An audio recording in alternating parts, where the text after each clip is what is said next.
Kashmiris on both sides of the line of control in Pakistan and worldwide observed Yom-e-Istisal Kashmir today to protest India's illegal revocation of occupied Kashmir's special status on 5th August 2019.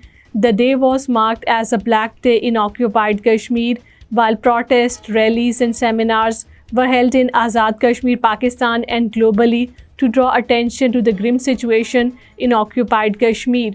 All parties Hurriyat Conference has called for the observance of the Yom-e-Istisal Kashmir.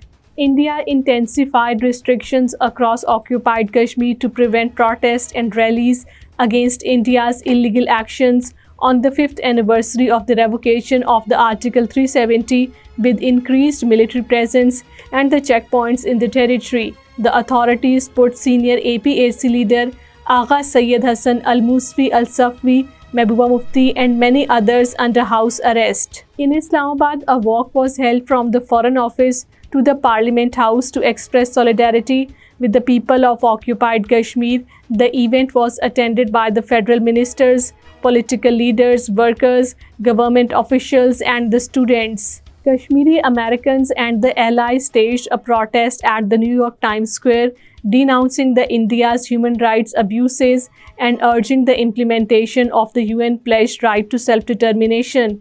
Demonstrators raised slogans including "Modi guilty of the crimes against humanity in Kashmir" and "Kashmiris reject India's occupation, UN resolutions the only solution."